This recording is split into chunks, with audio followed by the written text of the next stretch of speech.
ప్రశ్న ఇది: ప్రజాదరణ పొంది దక్షిణపథపతి అనే బిరుదు పొందిన శాతవాహన రాజు ఎవరు? మనకిచ్చిన ఆప్షన్స్: 1 సిముకుడు, 2 శ్రీశాతకర్ణి, 3 గౌతమీపుత్ర శాతకర్ణి, ఇక 4వది యజ్ఞశ్రీ శాతకర్ణి. సరే, ఇప్పుడు సరైన సమాధానం ఏంటో కనుక్కోడానికి ఒక్కో ఆప్షన్ని పరిశీలిద్దాం. ఫస్ట్ సిముకుడు. ఈయన శాతవాహన వంశస్థాపకుడు, కరెక్టే, కాని అతనికి ఈ బిరుదు లేదు. నెక్స్ట్ గౌతమీపుత్ర శాతకర్ణి. ఈయన చాలా గొప్ప రాజు, కాని ఆయనకు త్రిసముద్ర తోయ పీతవాహన లాంటి బిరుదులున్నాయి. ఇక యజ్ఞశ్రీ శాతకర్ణి. ఈయన తర్వాతి కాలంవాడు. మరి మిగిలింది ఎవరు? మొదటి శాతకర్ణి. తన సైనిక పరాక్రమంతో పశ్చిమ మాల్వా, అనూపదేశం, విదర్భలను గెలిచి దక్షిణపథపతి అనే బిరుదును గర్వంగా స్వీకరించాడు. అందుకే సరైన సమాధానం శ్రీశాతకర్ణి. కాబట్టి ఈ ప్రశ్న నుండి మనం నేర్చుకోవలసిన కీలక విషయమేంటంటే, మొదటి శాతకర్ణి పేరు వినగానే మనకు వెంటనే అతని సైనిక విజయాలు మరియు దక్షిణపథపతి బిరుదు గుర్తుకు రావాలి. పరీక్షల పరంగా ఇది చాలా ముఖ్యమైన విషయం. ఆనాటి సామాజిక హోదాక్రమాన్ని పరిశీలిద్దాం. అన్నింటికన్నా పైన మొదటి స్థానంలో మహారథాలు ఉండేవారు. వీళ్ళు సామంతులు, ఉన్నతాధికారులు అన్మాట. వాళ్ల తర్వాత రెండవ స్థానంలో మహామాత్రాలు, అంటే మంత్రులు మరియు పరిపాలకులు. మూడవ స్థానంలో గండికాలు, అంటే సుగంధ ద్రవ్యాల వ్యాపారులు. ఇక చివరిగా 4వ స్థానంలో లోహ వాణిజ్యాలు అని పిలువబడే ఇనుప పనివారు ఉండేవారు. కాబట్టి సరైన అవరోహణ క్రమం ఏ, బి, సి మరియు డి. చూసరా, ఈ ప్రశ్న మనకి ఏం నేర్పిందంటే, శాతవాహనుల సమాజం కేవలం వర్ణ వ్యవస్థ మీదే ఆధారపడలేదు.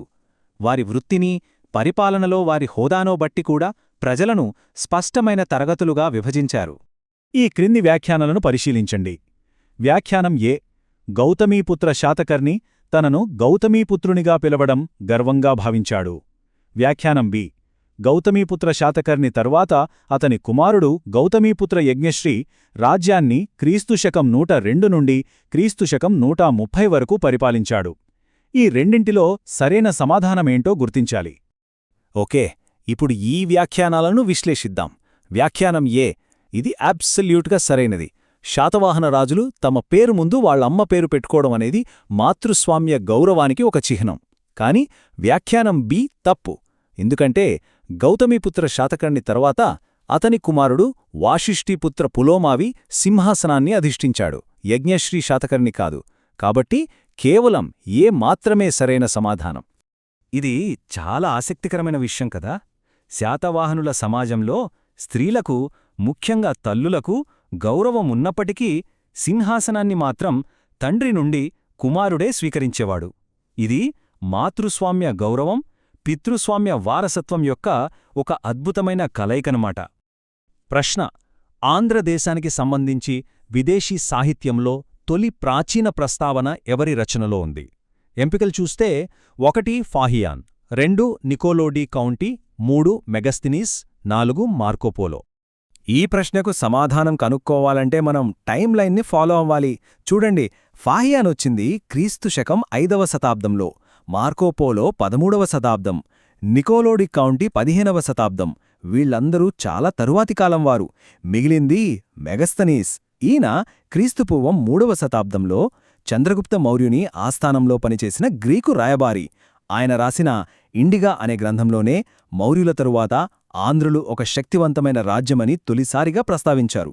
ఇదే మనకు లభించిన మొట్టమొదటి విదేశీ సాక్ష్యం. కాబట్టి ఇక్కడ మనం గుర్తుంచుకోవాల్సిన కీలక అంశం ఏంటంటే, మెగస్తనీస్ రాసిన ఇండికా గ్రంథమే ఆంధ్రుల గురించి ప్రస్తావించిన మొట్టమొదటి విదేశీ రచన. ఇది శాతవాహనులకు పూర్వమే ఆంధ్రుల ఉనికిని ధృవీకరించే ఒక అమూల్యమైన చారిత్రక సాక్ష్యం.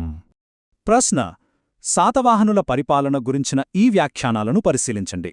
ఏ: పరిపాలనా సౌలభ్యం కోసం రాజ్యాన్ని ఆహారాస్ లేదా రాష్ట్రాలుగా విభజించారు. బి: ఉప్పు ప్రభుత్వం యొక్క సంపూర్ణ నియంత్రణలో ఉండేది. ఈ రెండిట్లో సరైనది ఏది? ఇక్కడ మన ముందు 2 వ్యాఖ్యానాలు ఉన్నాయి.